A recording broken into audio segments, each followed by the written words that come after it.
شروع کرتا ہوں اللہ کے نام سے جو بڑا مہربان نہایت رحم کرنے والا ہے۔ معزز سامعین، آج میں آپ کو کھیوڑا سالٹ مائن کے بارے میں تمام معلومات دوں گا، اس کے فیکٹس کے بارے میں بتاؤں گا کہ اس کو دریافت کس نے کیا، یہاں پر ترقیاتی کام کس نے شروع کروائے، مکمل بہترین طریقے سے کان کنی کا طریقہ کار کس نے متعارف کروایا، اور نمک کی اسمگلنگ کو روکنے کے لیے کیا کیا اقدامات کیے گئے تھے، اس کے بارے میں تمام آگاہی دوں گا۔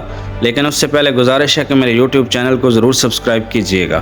کھیوڑا سالٹ مائن کو میو سالٹ مائن کے نام سے بھی جانا جاتا ہے، لارڈ میو کے اعزاز میں، جنہوں نے واسرہ ہند کے طور پر اس کا دورہ کیا تھا۔ کھیوڑا میں نمک کے ذخائر اس وقت دریافت ہوئے جب سکندر اعظم نے اپنی ہندوستانی مہم کے دوران جیلم اور میاں والی کے علاقے کو عبور کیا۔ اس کان کو نہ تو سکندر اعظم نے دریافت کیا اور نہ ہی اس کے اتحادیوں نے، بلکہ اس کی فوج کے گھوڑوں نے اس کو دریافت کیا جب وہ پتھر چاٹتے پائے گئے تھے۔ اس کی فوج کے بیمار گھوڑے بھی نمک کے پتھروں کو چاٹنے کے بعد صحت یاب ہو گئے۔ مغل دور میں نمک کی تجارت مختلف منڈیوں میں ہوتی تھی۔ جہاں تک وسطی ایشیا کا دور تھا، وہاں تک مغلوں نے اس کی تجارت کی۔ مغل دور کے بعد سلطنت کے زوال پر کان سکھوں کے قبضے میں آ گئی۔ سکھ کمانڈر ان چیف ہری سنگھ نلوا نے سالٹ رینج کا انتظام جموں کے راجہ غلاب سنگھ کے ساتھ شیئر کیا۔ سابقہ وارچہ کان کو کنٹرول کرتا تھا۔ سکھوں کے دور حکومت میں یہ نمک کھایا بھی جاتا تھا اور آمدنی کے ذرائع کے طور پر بھی استعمال کیا جاتا تھا۔ 1872 میں سکھوں کے علاقے پر قبضہ کرنے کے کچھ عرصے بعد انگریزوں نے اس کان کو مزید ترقی دی۔ انہوں نے محسوس کیا کہ کان کنی ناکارہ تھی، بے قاعدہ اور تنگ سرنگوں اور داخلی راستوں کی وجہ سے مزدوروں کی نقل و حرکت مشکل اور خطرناک تھی۔ کان کے اندر پانی کی سپلائی ناقص تھی اور کان میں نکالے گئے نمک کو ذخیرہ کرنے کی کوئی سہولت موجود نہیں تھی۔ کان تک جانے والی واحد سڑک دشوار گزار پتھریلی تھی۔ ان مسائل کو حل کرنے کے لیے حکومت نے سڑک کو ہموار کیا، گودام بنائے، پانی کی فراہمی، داخلی راستوں اور سرنگوں کو بہتر بنایا اور نمک کی کھدائی کے لیے ایک بہترین طریقہ کار متعارف کروایا۔ نمک کی اسمگلنگ پر قابو پانے کے لیے سزائیں متعارف کرمائیں۔ زمینی سطح پر اہم سرنگ برطانوی حکومت کے دوران 1872 میں کان کنی کے انجینئر ایچ وارتھ نے تیار کی تھی۔ آزادی کے بعد بی ایم آر نے 1956 تک قبضہ کیا اور پھر 1965 PIDC تک کانوں کی ملکیت رہی۔ 1965 میں پاک بھارت جنگ کے بعد WPIDC نے نمک کے کانوں کا انتظام سنبھال لیا اور 1974 میں پاکستان منرل ڈیولپمنٹ نے کان میں نمک کے ذخائر کا تخمینہ 82 ملین ٹن سے لے کر 600 ملین ٹن تک ہے۔ کھیوڑا سالٹ مائن ایک اہم سیاحوں کی توجہ کا مرکز ہے، جہاں ہر سال تقریباً 2.5 سے 3 لاکھ سیاح آتے ہیں اور اس سے کافی آمدنی ہوتی ہے۔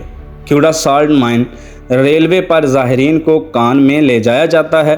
اندر کھارے پانی کے بے شمار تالاب ہیں۔ بادشاہی مسجد تقریباً 50 سال قبل متعدد رنگوں والے نمک کی اینٹوں کے ساتھ کان کنی کی سرنگوں میں بنائی گئی تھی۔